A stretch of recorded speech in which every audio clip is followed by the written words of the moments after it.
जय हिंद, नमस्कार, राधे राधे। कैसे हैं आप सब? आई होप सब अच्छे होंगे, तैयारी अच्छी चल रही होगी, रिवीजन चल रहा होगा, फॉर्म फिल हो गया होगा एनटीपीसी और उसका एसएससी जीडी का, इन दोनों के फॉर्म फिल हो चुके होंगे क्योंकि ट्रैफिक्स बढ़ने वाली हैं। लास्ट डेट जैसे जैसे नज़दीक आएगी साइट बिजी हो जाएंगी। अगर आप हमारे चैनल पर नए हैं तो हमारे चैनल को सब्सक्राइब कर लें, शेयर करें और लाइक करें।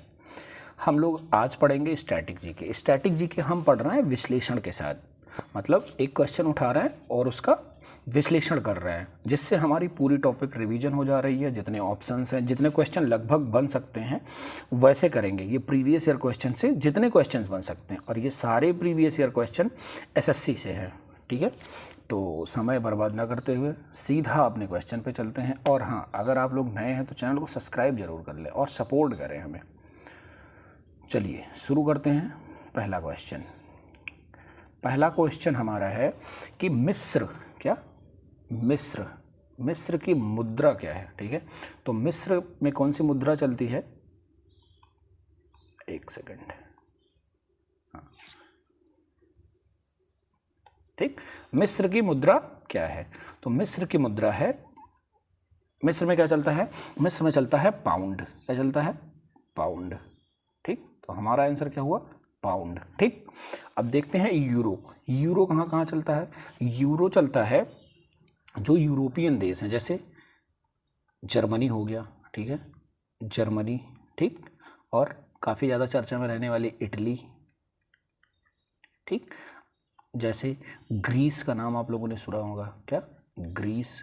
इन सब की मुद्रा क्या है? इन सब की मुद्रा है यूरो। क्या है? यूरो। रियाल कहाँ की मुद्रा है? रियाल कहाँ की मुद्रा है? रियाल है सऊदी अरब की। क्या?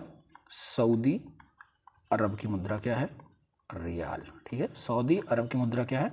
रियाल। ठीक, और इसमें एक अगला ऑप्शन देखते हैं क्या है। अगला ऑप्शन हमारे पास डॉलर है। तो डॉलर क्या है? डॉलर हमारी इंटरनेशनल मुद्रा है। क्या? इंटरनेशनल मुद्रा, अंतर्राष्ट्रीय मुद्रा। ये किसी अंतर्राष्ट्रीय बाजार में अगर हम किसी भी देश में जाएंगे तो डॉलर वहाँ चलेगा, हमें कन्वर्ट करवाने की ज़रूरत नहीं। जैसे कोई हमारे देश में आए तो वो डॉलर से यहाँ, मतलब डॉलर अंतर्राष्ट्रीय मुद्रा है, डॉलर से हम किसी भी देश से कोई भी आयात या निर्यात करते हैं। तो डॉलर कहाँ की हुई?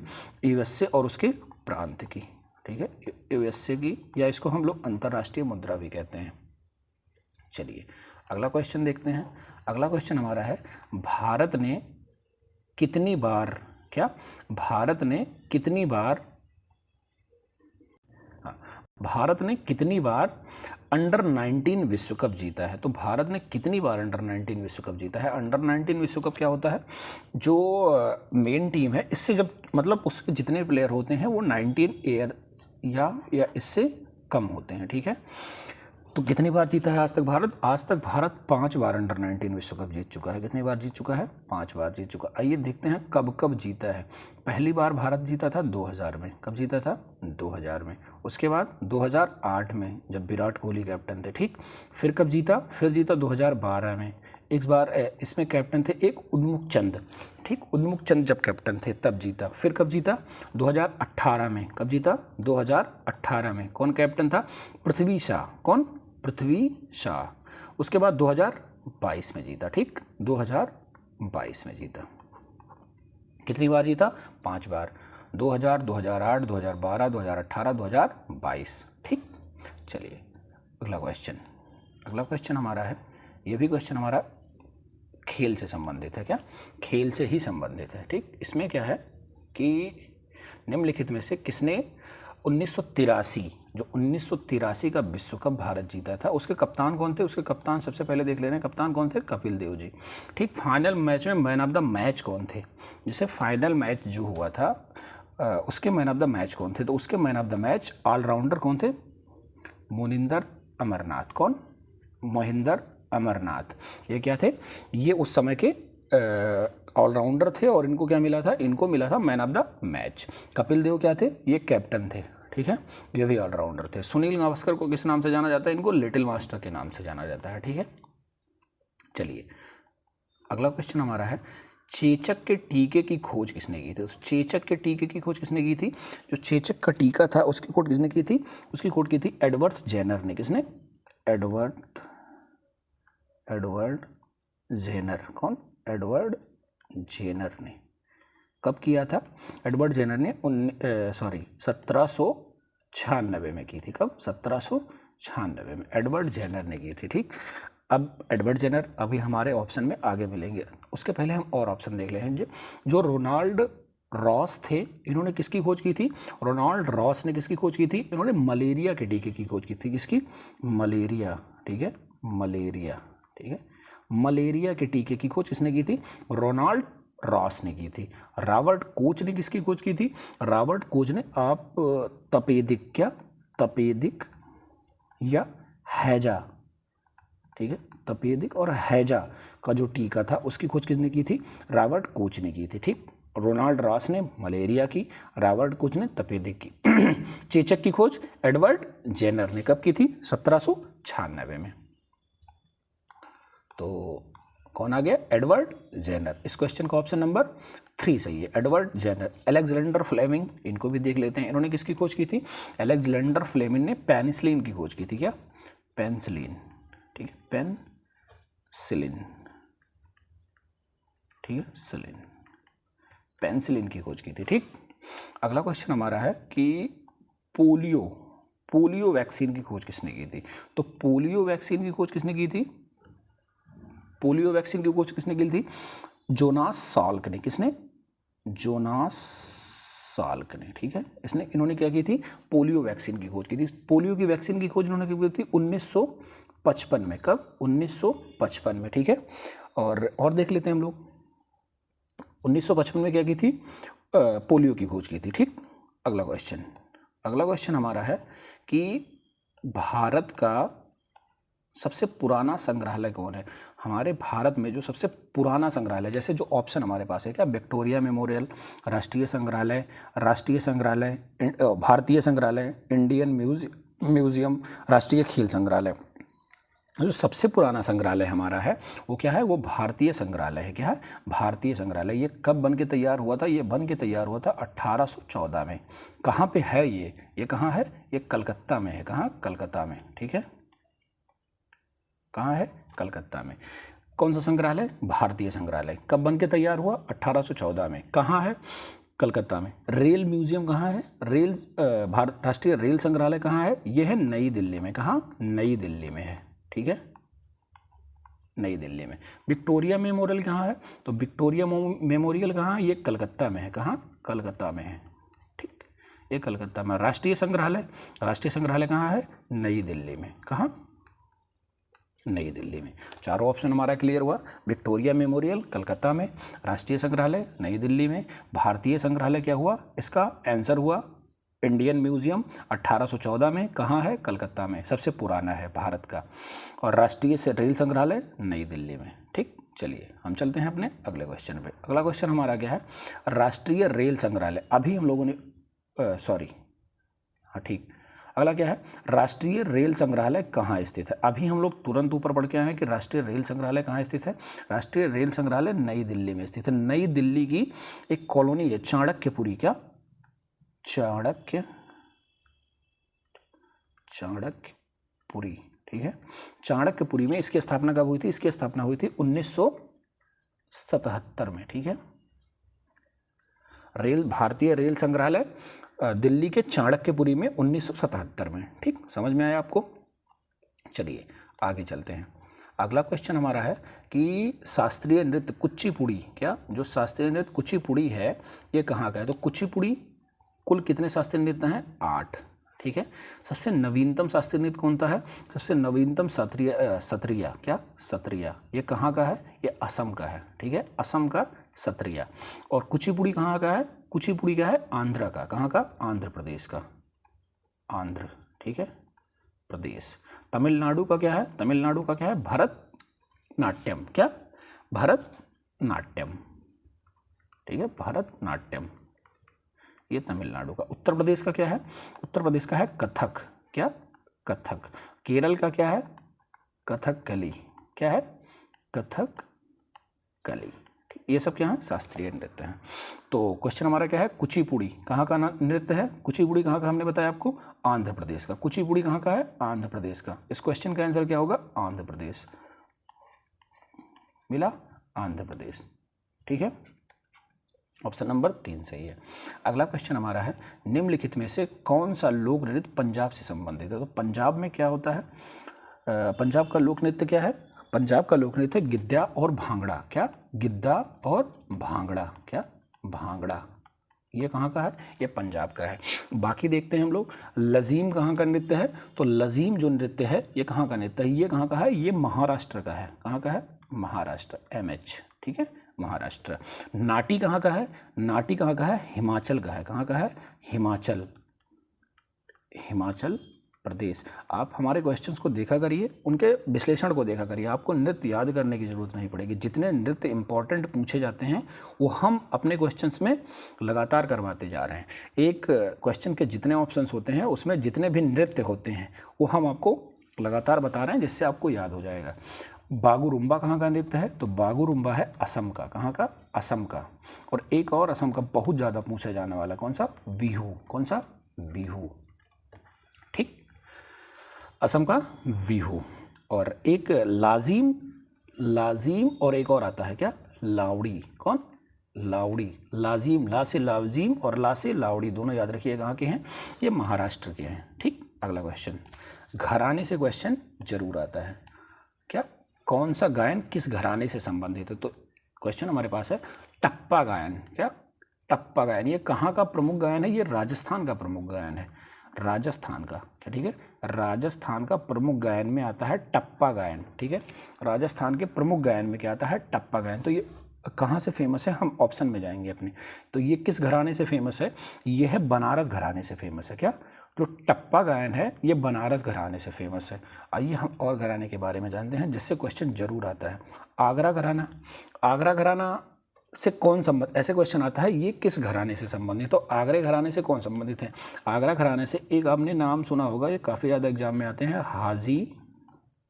हाजी सुजान। हाजी सुजान, ये कहाँ से हैं, ये आगरा घराने से है। लखनऊ घराना फेमस घराना है, लखनऊ घराने से कौन आते हैं, लखनऊ घराने से पंडित बिरजू महाराज आते हैं। कौन, पंडित बिरजू महाराज, सॉरी महाराज, पंडित बिरजू महाराज। ठीक, पंडित बिरजू महाराज कहाँ से आते हैं, पंडित बिरजू महाराज लखनऊ घराने से आते हैं। और आगरा घराने से हाजी सुजान। और टप्पा गायन किस घराने से संबंधित है, बनारस घराने से संबंधित है। चलिए अगला क्वेश्चन देखते हैं हम लोग। अगला क्वेश्चन हमारा है, भारतीय राष्ट्रीय मानवाधिकार की स्थापना कब हुई। मोस्ट इम्पॉर्टेंट क्वेश्चन, मानवाधिकार बहुत पूछा जाता है। मानवाधिकार की स्थापना कब हुई थी, कब हुई थी और कहाँ इसकी स्थापना हुई थी। इसकी स्थापना कब हुई थी, इसकी स्थापना 12 अक्टूबर, ठीक है, 12 अक्टूबर 1993 में, 1993 में हुई थी।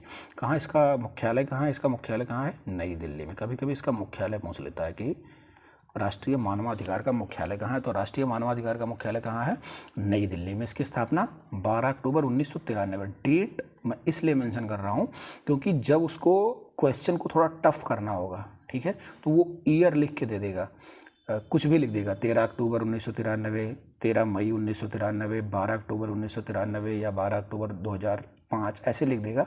हमें डेट से याद रखना है, डेट से याद रखेंगे तो कन्फ्यूज़न नहीं होगी। तो 12 अक्टूबर 1993। चलिए अगला क्वेश्चन देखते हैं। अगला क्वेश्चन हमारा है कि किस भारतीय राज्य के पूर्व मंत्री मुख्यमंत्री कर्पूरी ठाकुर जी को मरणोपरांत भारतीय रत्न से सम्मानित किया गया है। अब देखिए ये करंट से रिलेटेड टॉपिक है, करंट से है, इससे क्वेश्चन आएगा। क्या है, कर्पूरी ठाकुर जी, ठीक है, भारत रत्न। भारत रत्न मतलब भारत का सबसे बड़ा सम्मान।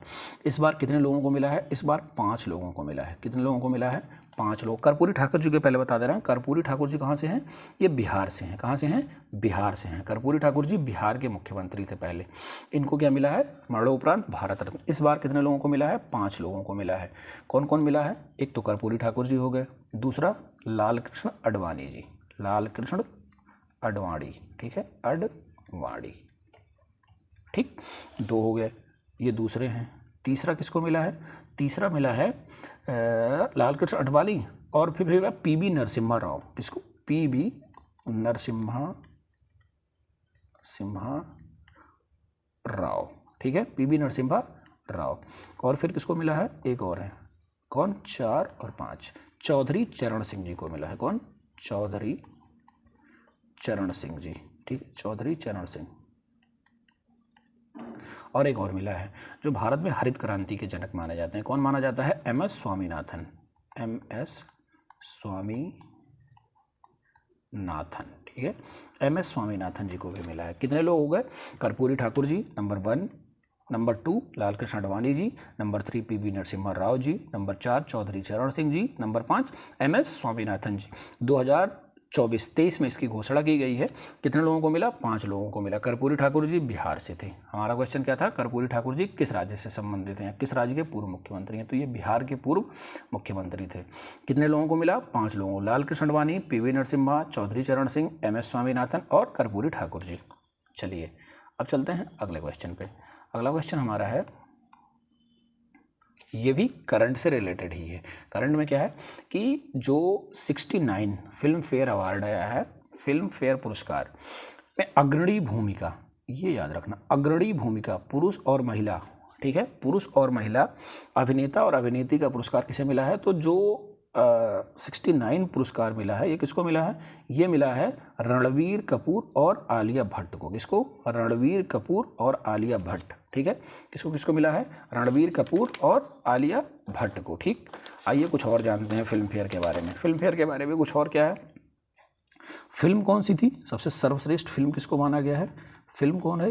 फिल्म एक आई है 12th फेल। क्या? 12th fail. आई होप आप लोग इसको देखे होंगे, अच्छी मूवी है 12th फेल। निर्देशक, सर्वश्रेष्ठ निर्देशक किसको माना गया है? इसी की फिल्म, इसी यही फिल्म 12th फेल के किसको? विधु विनोद चोपड़ा जी को। कौन?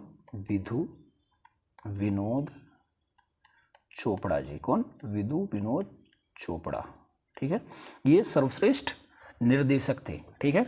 और अभिनेत्री कौन थी? आलिया भट्ट। कौन? आलिया भट्ट। एक किस मूवी में थी? इनकी मूवी थी रॉकी और रानी। कौन? रॉकी और रानी, ठीक। और सर्वश्रेष्ठ अभिनेता विक्रांत मैसी को। किसको? विक्रांत मैसी, ठीक है, मैसी। हो गया फिल्म फेयर। फिल्म कौन सी थी? 12th fail. और निर्देशक कौन है? विधु विनोद चोपड़ा। हीरोइन कौन है? आलिया भट्ट। इनकी फिल्म चेंज है, कौन? रॉकी और रॉनी। फिर अगला कौन है? अभिनेता कौन है? विक्रांत मैसी। ये कौन सी मूवी? 12th फेल के लिए। चलिए चलते हैं अपने अगले क्वेश्चन पे। अगला क्वेश्चन हमारा है रिकेट्स। इसको क्या बोलते हैं? इसको सूखा रोग भी बोलते हैं। क्या? इसको सूखा रोग भी बोलते हैं। रिकेट्स को क्या बोलते हैं? सूखा रोग। इसमें क्या होता है? हड्डियां सूखने लगती है, ठीक है। इसका सबसे प्रमुख स्रोत क्या है? सुबह सुबह की धूप, ठीक है, धूप इसका प्रमुख स्रोत है। ये किसकी कमी से होता है? ये विटामिन डी की कमी से होता है। किसकी कमी से? विटामिन डी की कमी से क्या होता है? रिकेट्स रोग हो जाता है। चलिए अगला क्वेश्चन, निम्नलिखित में से कौन सा पुष्प का भाग नहीं है? तो पुष्प का भाग नहीं है, क्या है? जयांग भी पुष्प का भाग होता है, पुंकेसर भी होता है, वाहिदल पुंज भी होता है। क्या नहीं होता है? पर्णवृंत नहीं होता। पर्णवृंत किसका भाग होता है? ये पत्ती का भाग होता है, ठीक है, पत्ती का भाग होता है। पर्णवृंत किसका भाग होता है? पत्ती का भाग होता है। जयांग भी होता है, पुंकेसर उसके पुरुष भाग को बोलते हैं, वाहिदल जो उसके बाहर बाहर लगा होता है उसको वाहिदल बोलते हैं, जयांग स्त्री केसर को बोलते हैं, ठीक। चलिए अगला क्वेश्चन देखते हैं। अगला क्वेश्चन हमारा है पहला मुगल सम्राट बाबर। इसमें क्वेश्चन मिसप्रिंट हो गया, कहाँ से आया था? क्या? डैश। पहला मुगल सम्राट बाबर कहाँ से आया था या कहाँ का शासक था? तो वो कहाँ का शासक था? वो फरगना का शासक था। कहाँ का शासक था? फरगना का। क्या? फरगना का। जो मुगल सम्राट बाबर था वो कहाँ का शासक था? वो फरगना का शासक था। इसने ही मुगल साम्राज्य की स्थापना की थी। क्या? मुगल साम्राज्य।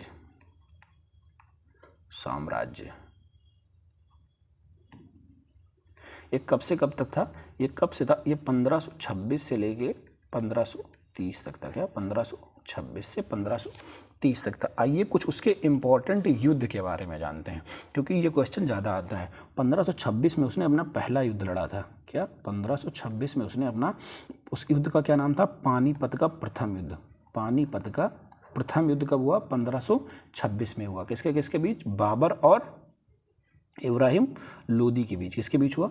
इब्राहिम लोदी। इब्राहिम लोदी, बाबर और इब्राहिम लोदी के बीच हुआ। इब्राहिम लोदी क्या हुआ? हार गया। कौन जीता? बाबर। ये हार गया। कौन जीता? बाबर जीत गया। ठीक। फिर 1526 में ये लड़ा। 1527 में क्या लड़ा उसने? 1527 में भी युद्ध उसने लड़ा। 1527 में क्या लड़ा उसने? 1526 में पानीपत लड़ा। 1527 में उसने लड़ा खानवा का युद्ध। किसका? खानवा का युद्ध। खानवा का युद्ध में किसके साथ उसने लड़ा? खानवा में उसने राणा सांगा के साथ लड़ा। किससे? राणा सांगा। और राणा सांगा को क्या किया? हरा दिया। क्या किया? हरा दिया। ये हार गए। फिर जीत गया वो। ठीक। 1526 में पानीपत किसके साथ? इब्राहिम लोदी के साथ लड़ा। इब्राहिम लोदी हार गया, बाबर जीत गया। 1527 खानवा का युद्ध हुआ। खानवा का युद्ध राणा सांगा के साथ हुआ। बाबर जीत गया, राणा सांगा हार गया। फिर 1528 में युद्ध लड़ा वो। 1528 में कौन सा युद्ध लड़ा? 1528 में युद्ध जो लड़ा उसको क्या कहा गया? चंदेरी का युद्ध। चंदेरी का युद्ध। चंदेरी का युद्ध वो किसके बीच लड़ा? चंदेरी का युद्ध वो राजपूतों के बीच लड़ा था। किसके बीच लड़ा था? राजपूतों के बीच लड़ा था। राजपूतों के बीच लड़ा था। राजपूत क्या हुए थे? फिर हार गए थे। क्या हो गए थे? हार गए थे। ठीक।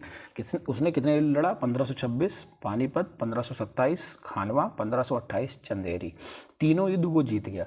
अब 1530 में क्या? 1530 में उसकी मृत्यु हो गई। क्या हो गई? मृत्यु हो गई। कहाँ इसकी मृत्यु हुई थी? क्वेश्चन आता है कि बाबर की मृत्यु कहाँ हुई थी? तो बाबर की मृत्यु आगरा में हुई थी। कहाँ हुई थी? आगरा में। ठीक। और थोड़ा फैक्ट बाबर के बारे में जानते हैं हम लोग। बाबर की जो आत्मकथा है ये इंपॉर्टेंट है। बाबर की आत्मकथा इधर मैं लिख दे रहा हूँ इंपॉर्टेंट डाल के। ठीक है। इसकी आत्मकथा क्या है? तुजुक-ए बाबरी। क्या? तुजुक-ए बाबरी। ठीक है। तुजुक-ए बाबरी इसकी क्या है? आत्मकथा है।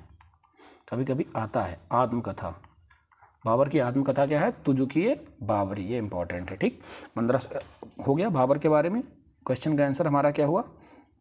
फरगना से आया था। ठीक है। फरगना से आया था। चलिए अगला क्वेश्चन देखते हैं। अगला क्वेश्चन हमारा है कि इनमें से कौन लोकसभा भंग कर सकता है? तो लोकसभा कौन भंग कर सकता है?